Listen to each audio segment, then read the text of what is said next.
नमस्कार दोस्तों, स्वागत है आपका अपने YouTube चैनल स्ट्रेट डेफ में, जहां हम स्ट्रैटेजिक डिफेंस को गहराई से बात करते हैं। तो आज हम बात करेंगे भारत बांग्लादेश के मध्य व्यापारिक संबंधों को लेकर के, क्योंकि इसमें एक बड़ा भूचाल आ रहा है। 17 मई को भारत ने बांग्लादेश से आने वाले 770 मिलियन के आयात पर रोक लगा दिया, या कह लीजिए कि कड़ा नियंत्रण लगा दिया है। और ये बांग्लादेश से कुल आने वाले कुल आयात का लगभग 42% है, 42%। आखिर कारण इसके पीछे क्या है और इसका इन दोनों देशों के संबंधों पर क्या असर पड़ेगा, ये हम इस वीडियो में आइए विस्तार से समझते हैं। कल की वीडियो में हमने आपको बताया कि बांग्लादेश लगातार भारत के विरुद्ध गतिविधियों में संलग्न रहने का प्रयास कर रहा है।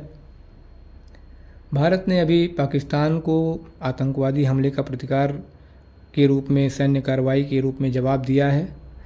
बांग्लादेश एक नए फ्रंटियर, ईस्टर्न फ्रंटियर के रूप में धीरे धीरे उभर रहा है, क्योंकि बांग्लादेश में इस समय अंतरिम सरकार प्रो चाइनीज़ वर्किंग स्टांस रख रही है, ये कह सकते हैं। अब इसमें और यह कदम जो है, जो भारत सरकार ने अभी लगाया है, कड़ा नियंत्रण लगाया है, उससे दोनों देशों के संबंधों में से निश्चित रूप से गिरावट तो आएगी ही आएगी। लेकिन इस स्थिति को शुरुआत भारत ने नहीं की है। ये जो स्थिति इस समय हो रही है बांग्लादेश के साथ, इसकी शुरुआत भी बांग्लादेश ने ही की है। कैसे, आइए समझते हैं। भारत का यह जो कदम है ना, ये केवल व्यापार तक सीमित नहीं है। अभी परसों जो सूचना आई थी, उसके आधार पे हमने कल वीडियो में कहा भी था कि लालमोनिरहाट में जो ये एयरबेस बनाने के लिए चीन से बात कर रहे हैं, वो भारत की संप्रभुता के लिए बड़ा खतरा बन के सामने आएगा। लेकिन बांग्लादेश यह जानते हुए कि यहाँ भारत का हित है, उसके बाद भी बांग्लादेश इसके विरोध में काम कर रहा है। एक तो ये कारण हो गया। दूसरा, पूर्वोत्तर भारत में विकास की गति को हवा देने के लिए भारत को बांग्लादेश से होने वाले आयात पर रोक लगानी ही पड़ती। और भारत के लिए आंतरिक विभाग, मतलब इंटरनली जो भारत का व्यापार वर्ग था, वो लगातार ये मांग कर रहा था कि बांग्लादेश के आयात पर रोक लगाई जाए, जिससे वहाँ पे पूर्वोत्तर क्षेत्र में हम अपने व्यापार को बढ़ा सकें। क्योंकि बांग्लादेश से सस्ते माल जो है पहुंचते थे और वो पूरे पूर्वोत्तर भारत के मार्केट में पट जाते थे। उससे वहाँ के जो लोकल डेवलपमेंट करने वाले उद्योग थे, वो बिल्कुल घाटे में चल रहे थे, उनका बहुत नुकसान हो रहा था। ये कारण था कि एमएसएमई को वहाँ पे पूर्वोत्तर भारत में आधार दिया जाए, उनका विकास किया जाए, और साथ ही साथ राष्ट्रीय सुरक्षा से जुड़ी बांग्लादेश के साथ चिंताएं भी हैं भारत की। और भारत ने ऐसा नहीं है कि एक तरफा ये निर्णय ले लिया है, ये एक टिट फॉर टैट जैसे कोई तैसा वाली रणनीति है। और भारत ने बांग्लादेश से केवल जो स्थलीय सीमा के रास्ते होने वाले आयातों पर प्रतिबंध लगाया है, और 2 पोर्ट जो कोलकाता और मुंबई से उनके सामान के आयात की छूट दी हुई है। अब इससे उनको नुकसान तो स्वाभाविक सी बात है ही। और यह निर्णय कब आया है, जब ढाका का भारत के साथ व्यापार घाटा पहले से ही काफ़ी बड़ा है, जो कि इनको और नुकसान पहुंचाएगा बांग्लादेश को। तो 17 मई की सूचना में जारी करके भारत ने यह कह ही दिया है कि अभी मुंबई के नौसेना सेवा और कोलकाता के बंदरगाहों के जरिए ही बांग्लादेश का कोई सामान भारत आएगा। बाकी स्थलीय मार्गों से इनकी कोई भी आयातित वस्तुएं नहीं अंदर नहीं आएंगी। किन किन वस्तुओं पर रोक लगा रखी है भारत ने, वो प्रतिबंध की सूची में शामिल हैं। जैसे फल हुए, फलों से बने हुए कार्बोनेट पेय पदार्थ हुए, प्रोसेस्ड फूड आइटम्स हुए, लकड़ी के फर्नीचर, प्लास्टिक उत्पाद, डाइज जो कलर्स होते हैं कपड़ों को रंगने वाले, कॉटन और कॉटन यार्न आदि, इन सब पे जो है भारत ने रोक लगाई है। और इन उत्पादों का आयात जो है आसाम, मेघालय, त्रिपुरा, मिजोरम, पश्चिम बंगाल के चांगरबंधा और फुलबाड़ी सीमा चौकियों से पहले किया जाता था, जो अब आगे से नहीं किया जा सकेगा। और ध्यान रखिएगा मित्रों कि ये वो चौकियां हैं, ये वो क्षेत्र हैं जहाँ से सामान आता तो आता ही था, बांग्लादेशी घुसपैठिए भी अंदर आते थे और लगातार अंदर आ रहे थे। इनके रोक का कोई भी तरीका जो अपनाया जा रहा था वो सफल नहीं हो पा रहा था। तो ये एक अच्छा कार्य हुआ है सरकार के द्वारा, इससे घुसपैठियों को रोकने में आसानी होगी। और कुछ प्रतिबंध वस्तुएं निश्चित रूप से प्रतिबंध से बाहर रखी गई हैं, छूट दी गई है, जैसे मछली, खाद्य तेल पदार्थ, एलपीजी और कुचले हुए जो पत्थर आते हैं वो भी, इन सबको भारत सरकार ने छोड़ा है। बांग्लादेश से आने वाली सभी वस्तुएं पोर्ट के माध्यम से मंगाई जाएंगी, और वो भी कहाँ से? कोलकाता से या मुंबई से। कोलकाता से तो आसानी से ये पोर्ट करेंगे, लेकिन मुंबई इनके लिए बहुत दूर पड़ेगा। और स्थलीय मार्ग से जो इनका निर्यात होता था उससे इनकी लागत में बहुत मतलब कम पैसा लगता था और इनका प्रॉफिट बहुत ज़्यादा होता था। अब उस पर रोक लगेगी, क्योंकि भूमि मार्ग सरकार ने बंद कर ही दिया है। पेट्रोपोल बॉर्डर से इनके आने पर रोक लगा ही दी गई है। यही पेट्रोपोल बॉर्डर जो है 75% हिस्सा यहाँ से बांग्लादेश का ना वो निर्यात होता था पेट्रोपोल बॉर्डर से। अब जब ये बंद हो गया है तो पूर्वोत्तर भारत में बांग्लादेश की वस्तुएं महंगी होंगी, और आयातकों, जो भारतीय आयातक इनका सामान आयात करके बेचते थे, वो अब अलग विकल्प तलाशेंगे। और उस विकल्प में जो भारत के मध्यम और सूक्ष्म उद्योगों के विकास पर सरकार फोकस कर रही है, उनको स्थापित करने में एक बड़ा आधार बनेगा। और धीरे धीरे सरकार उस पर काम कर भी रही है। बांग्लादेश की टेक्सटाइल इंडस्ट्री और रेडीमेड गारमेंट्स जानते ही हैं, पूरे विश्व में जाते हैं, फेमस हैं। और भारत के पूर्वोत्तर में तो ये पड़े हुए हैं पूरे बाज़ार। लेकिन जब इनको ज़मीन मार्ग से जाने की अनुमति नहीं होगी और जब ये पोर्ट से आएंगे तो ढाका का निर्यात क्षेत्र बुरी तरह से प्रभावित होगा, इसमें संदेह नहीं है। एक और महत्वपूर्ण बात लोग कह रहे हैं मित्रों कि अप्रैल में बांग्लादेश ने भारत से धागे का आयात तब रोका था और भारतीय कार्गो पर फीस तब लगाई थी ना, जब भारत सरकार ने ट्रांसशिपमेंट की सुविधा समाप्त कर दी थी।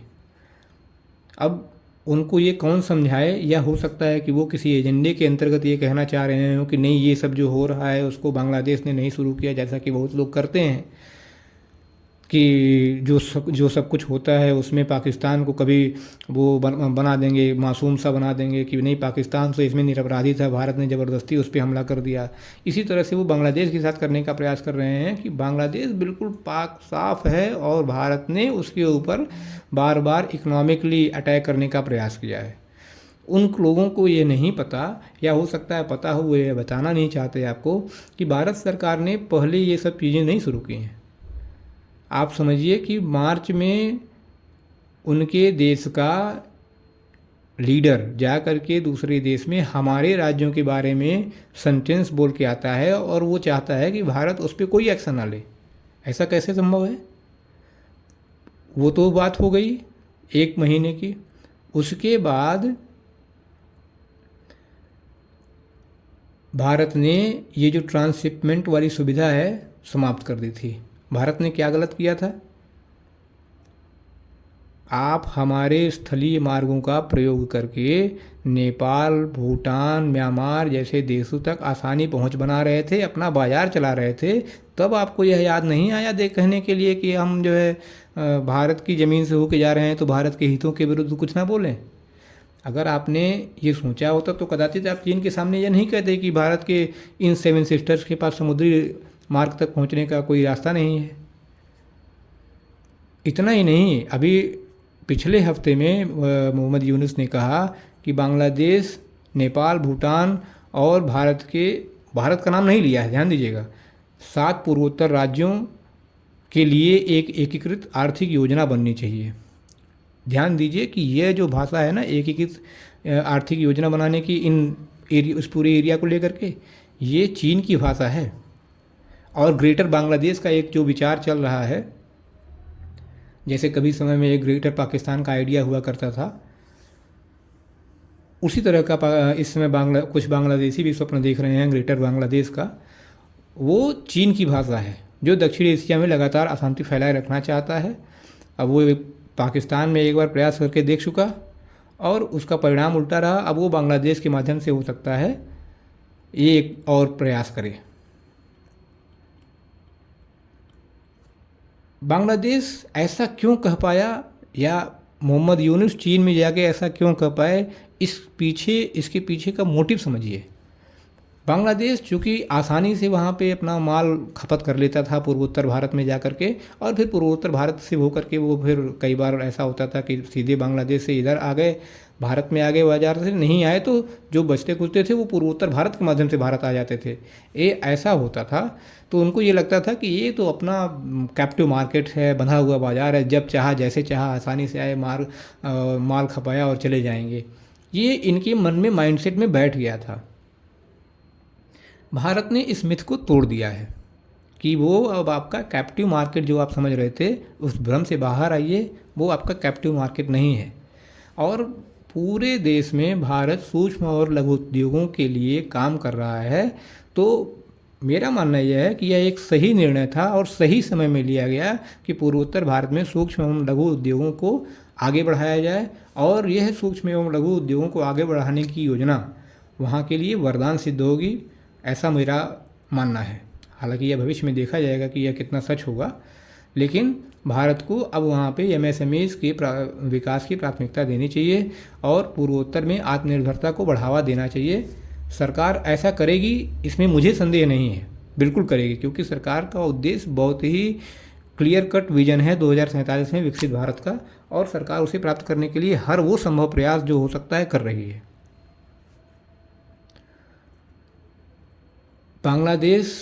बांग्लादेशी जो है, चूँकि ड्यूटी फ्री चीनी कपड़े सब्सिडी का फ़ायदा मिलता रहता था ना, तो इसलिए हमारे घरेलू उत्पादकों की यह पुरानी मांग थी कि ये जो 10-10, 15% सस्ते दामों पे बांग्लादेशी बेच देते हैं कपड़े, इससे हमारे प्रोडक्ट्स को बेचने में समस्या आ रही है। और अब जो ये प्रतिबंध लगा है ना, इससे प्रतिस्पर्धा जो होगी वो बराबरी पे आएगी, और तब उनके उद्योग को बढ़ावा मिलेगा। 618 मिलियन का झटका एक साथ हो सकता है बांग्लादेश को लगे आने वाले कुछ महीनों में। समुद्री मार्ग से भेजेंगे, स्वाभाविक सी बात है, अधिक भाड़ा लगेगा, डिलीवरी में देरी होगी, छोटे निर्यातक जो थे, जो आसानी से सीमा पार करके अपना प्रोडक्ट जाते थे, बेच के चले जाते थे, वो अब नहीं सर्वाइव कर पाएंगे। लेकिन इसमें भारत कुछ नहीं कर सकता है। बांग्लादेश अपना स्टैंड सही नहीं कर रहा है, भारत विरोधी छवि को लेकर के चल रहा है और सोच रहा है कि भारत की सारी स्थितियाँ जैसे चल रही थी पहले वैसे चलती रहेंगी, तो ये संभव नहीं है। बांग्लादेश भारत की सुरक्षा को लेकर के बिल्कुल भी ध्यान नहीं दे रहा है, तो भारत को भी अपनी सुरक्षा को बनाए रखने का अधिकार है। भारत इस समय जो भी निर्णय ले रहा है बांग्लादेश के विरुद्ध, वो सही है। रोहिंग्याओं के घुसपैठ की चिंता, तस्करी किया जाना, नकली करेंसी पकड़ा जाना, इस्लामिक कट्टरपंथियों का विस्तार होना सीमावर्ती क्षेत्रों में, ये तमाम छोटी छोटी चीज़ें हैं। और चीन के प्रति बांग्लादेश का जो झुकाव है, वो सभी चीज़ें मिल करके ये तय कर रही हैं कि बांग्लादेश एक अगला स्ट्रेटजिक फुटप्रिंट हिंद महासागरीय क्षेत्र में बनने जा रहा है। लेकिन पहले जैसे भारत जो है एक सधे हुए तरीके से जवाब देता था, कागजी कार्रवाई होती थी, फिर सारी प्रवृत्ति सामान्य हो जाती थी, चीन अपना विकास कार्य करता रहता था। अब भारत वैसा नहीं रह गया है। अब भारत की नीति बिल्कुल स्पष्ट है, सख्त, संतुलित और दीर्घकालिक हितों पर आधारित रणनीति भारत अपना रहा है, और यह आवश्यक भी है। बांग्लादेश से हमारे व्यापारिक संबंधों में यह परिवर्तन जो आ रहा है, यह स्वाभाविक है, और बांग्लादेश द्वारा भारत की हितों की अनदेखी करने का, कह लीजिए, यह परिणाम है। भारत अब एक विश्वसनीय पड़ोसी चाहता है। ऐसा पड़ोसी हमें बिल्कुल भी नहीं चाहिए जो केवल लाभ ले और जिम्मेदारी बिल्कुल न निभाए। बांग्लादेश के लिए यह एक वार्निंग कॉल है, और भारत के लिए यह अपने व्यापार, सुरक्षा और रणनीतिक हितों को नई दिशा में मोड़ने का एक सुअवसर है। आगे देखते रहिए क्या होता है। बांग्लादेश के लिए उसका बड़बोलापन उसके लिए घातक सिद्ध होने वाला है। यह समय बताएगा कि कितना घातक सिद्ध होगा। बांग्लादेश से जुड़े अपडेट पर हमारे साथ बने रहिए। हमारे चैनल स्ट्रेटडेव को सब्सक्राइब कीजिए, वीडियो को लाइक कीजिए और शेयर कीजिए। अगली वीडियो में आपसे फिर मिलेंगे। धन्यवाद, नमस्कार।